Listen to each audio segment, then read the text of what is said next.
इन विरोधी पार्टियों में से खासकर सपा व बीजेपी के बारे में आप लोगों को ये मालूम है कि उत्तर प्रदेश में सपा के लगभग 5 वर्षों के और केंद्र में बीजेपी व प्रधानमंत्री श्री नरेंद्र मोदी के लगभग 2.25 वर्षों के कार्यकाल के दौरान यहाँ इन दोनों ही सरकारों की गलत नीतियों व गलत कार्यकलापों के कारण अब यहाँ प्रदेश के लगभग 22 करोड़ जनता में जो जबरदस्त नाराजगी व आक्रोश व्याप्त है वह किसी से छिपा हुआ नहीं है। ऐसे हालातों में अब बीजेपी अपने किसी भी चेहरे को प्रदेश के मुख्यमंत्री के रूप में पेश करने की अपनी अभी तक भी हिम्मत नहीं जुटा पा रही है। और वहीं दूसरी तरफ सपा के मुख्यमंत्री पद का चेहरा जो अपनी सरकार में शुरू से ही यहाँ खासकर कानून व्यवस्था व अपराध नियंत्रण के मामले में जबरदस्त दागी चेहरा रहा है, तो अब कांग्रेस पार्टी भी यहाँ सपा के ऐसे दागी चेहरे के साथ ही गठबंधन करके ये चुनाव लड़ रही है, जिसे विशेषकर यहाँ गुंडा माफिया, महिला उत्पीड़न, जमीनों पर अवैध कब्जे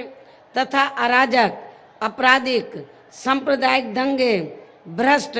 व जंगल राज आदि का ही खास प्रतीक माना जाता है। ऐसी स्थिति में अब प्रदेश की आम जनता को ये तय करना है कि क्या वे सपा व कांग्रेस गठबंधन के ऐसे दागी चेहरे को अपना वोट देंगे या फिर इसके स्थान पर इन्हीं सभी तत्वों का सफाया करके यहाँ हर स्तर पर कानून द्वारा कानून का राज कायम करने वाली अपनी एकमात्र बीएसपी की बेदागी चेहरे को अपना वोट देंगे। और अब इसका सही फैसला प्रदेश की आम जनता को इस चुनाव में ही करना होगा। इसके साथ ही विकास के कार्य भी वर्तमान सपा सरकार में अधिकांश यहाँ आधे अधूरे ही किए जाते रहे हैं, जिनके प्रचार प्रसार पर प्रदेश की जनता का सरकारी करोड़ों अरबों रुपया अकेले यहाँ मीडिया में ही काफ़ी बेदर्दी से खर्च कर दिया गया है, जबकि इसी अपार धन को यहाँ गरीबों के हित व कल्याण के कार्यों पर भी खर्च किया जा सकता था। इसके अलावा इस सपा सरकार में विकास व जनहित के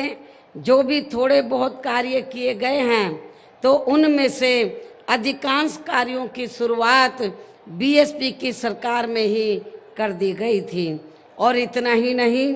बल्कि बीएसपी की अनेकों जनहित की योजनाओं को तो वर्तमान सपा सरकार ने बहुत चालाकी से केवल उनका नाम बदलकर ही चलाया हुआ है, जिसमें इनकी समाजवादी पेंशन योजना खास है, जिसका पहले मूल नाम महामाया गरीब आर्थिक मदद योजना था।